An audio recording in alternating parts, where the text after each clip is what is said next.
expertise in communications. We have a global web that covers the whole world. And yet, our communications with each other really are inhumane sometimes. They lack the integrity, and many times they are hurtful and unsatisfying. And our communications are every day with our family, with our co-workers, with our communities. And so this one value is a value called listening. And it's actually the root of all values. And we think we all know how to listen. But actually, most of us do what's called spurt listening, which I'm sure some of us have already done that tonight, and fake listening. Listening is the #1 modality for learning. We learn our first language just by listening. Most of our communications, writing, speaking, listening, 45% of all our communications, we are listening. But of that 45% that we listen, what percent do you think that we do not really listen? 75%. And why is listening so important? Because when we are listened to, we begin to blossom. We flourish. It's like a light shining on us. We grow, we glow, we shine. Just through the act of someone listening to us. That's if we authentically listen. But most of the time we don't really know how to do that. We are thinking about what we're gonna say next. We want to sound like we're bright, and we are bright, but we tend to judge while we're listening, and we really don't do authentic listening.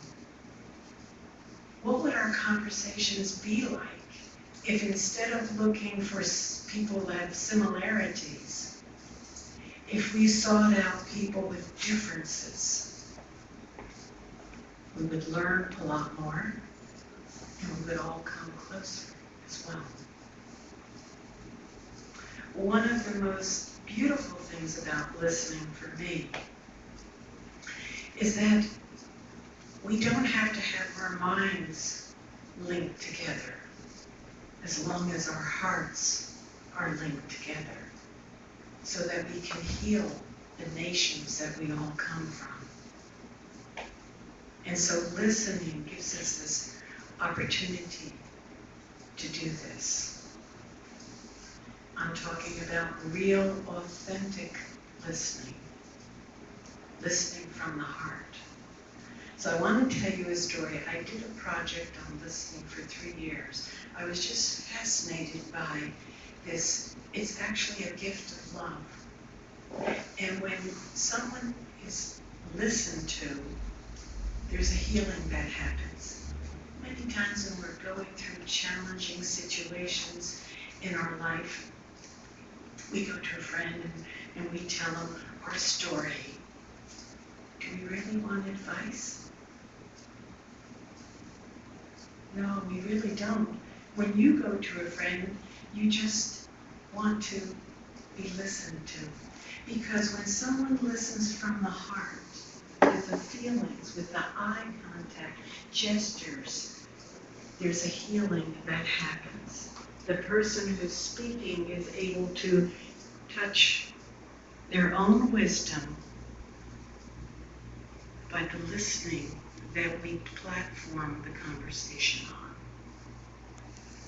And so I did an experiment when I went to Mount Abu, And I did want to thank you also for your blessing that Trinidad and Tobago had a retreat center, and I was thinking, oh, Honorable Minister of Foreign Affairs, from your mouth to God's ears. What a beautiful blessing you get from that, really. So I went to Mount Abu, and I was put in a room by myself, and I thought, okay, I'm going to practice this. Listening, really listening, was very difficult for me because I lots of times interject.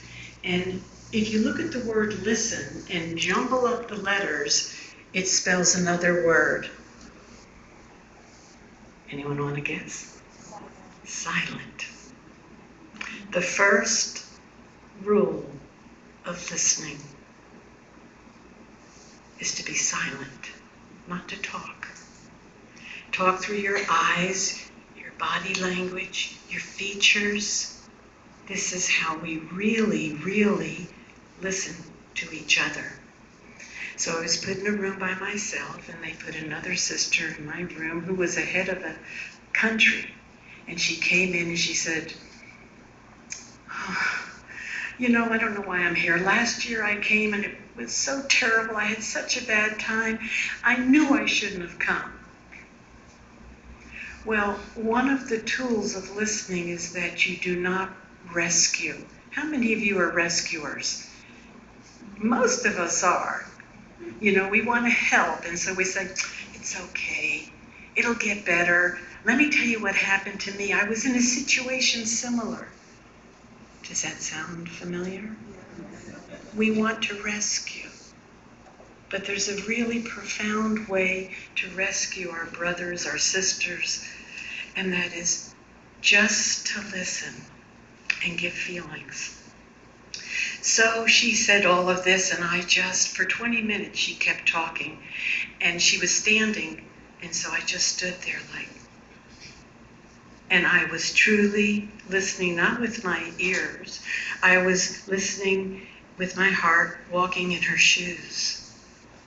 And at the end of 20 minutes, she looked at me and said, because she was crying, she said, this is the best welcome I've ever had.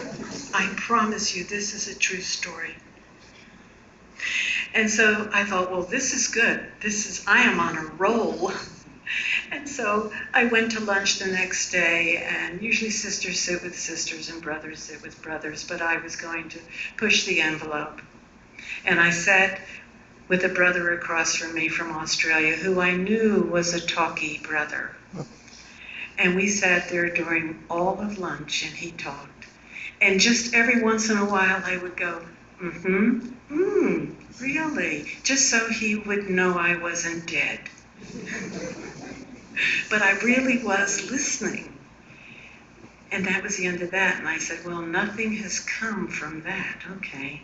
But the next day, I come down the stairs, and he was on the floor, below the floor I was staying on, and he was ironing.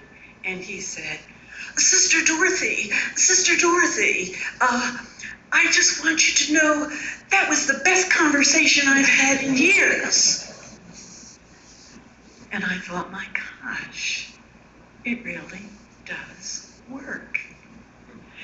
But I think the most profound experiment I had was with Brother Vijay, which I don't know if he knows about this. But one of the things that we do when we say we're listening is multitask, especially when we're on the phone. Now I don't do that. I ask for permission. Excuse me, but I'm talking to you, but do you mind if I finish this thing on the computer while I'm talking to you? But multitasking really isn't listening, because we have to listen with our body language. As a matter of fact, the impact of all communication between the words we say, the tone we say things in, and the body language, the number one is body language. Number two is the tone, and three is the content, the words. And so I would sit in this little transport office, and people would come in, and I would say, and I really meant it, I hope it's okay. I'm so glad you came to visit me. We have so much work here at Peace Village that I've got to finish this. And that was me. And so I thought, how am I going to break myself of this habit? And Brother Vijay was my first guinea pig. Did I ever tell you this story? And he came in and he sat there, and I said, okay, I'm just going to do it. And I started talking, and he started talking, and he had my undivided attention. And I found out it was easy. I didn't have to try to break that habit of multitasking. But what happened is that the richness of that relationship changed. Instantly, I began to appreciate Brother Vijay. And this is how we begin to appreciate each other. And I hope he appreciated me some too. And so this whole concept of listening with the heart, it's such a therapeutic, simple value, but it is really overlooked. We feel that there's more power in speaking, but actually listening takes more power, takes more discipline. So I should be bowing down to each of you, because you're all so beautiful and listening so beautifully. And so I just really wanted to impart this one value that you might want to inculcate and think about, because it truly is a gift of love, a gift of healing. And think about, when you have a problem, who you go to. It's probably someone who's very quiet and just open-hearted. And I thank you all from my heart for listening and sharing this with me. Om Shanti.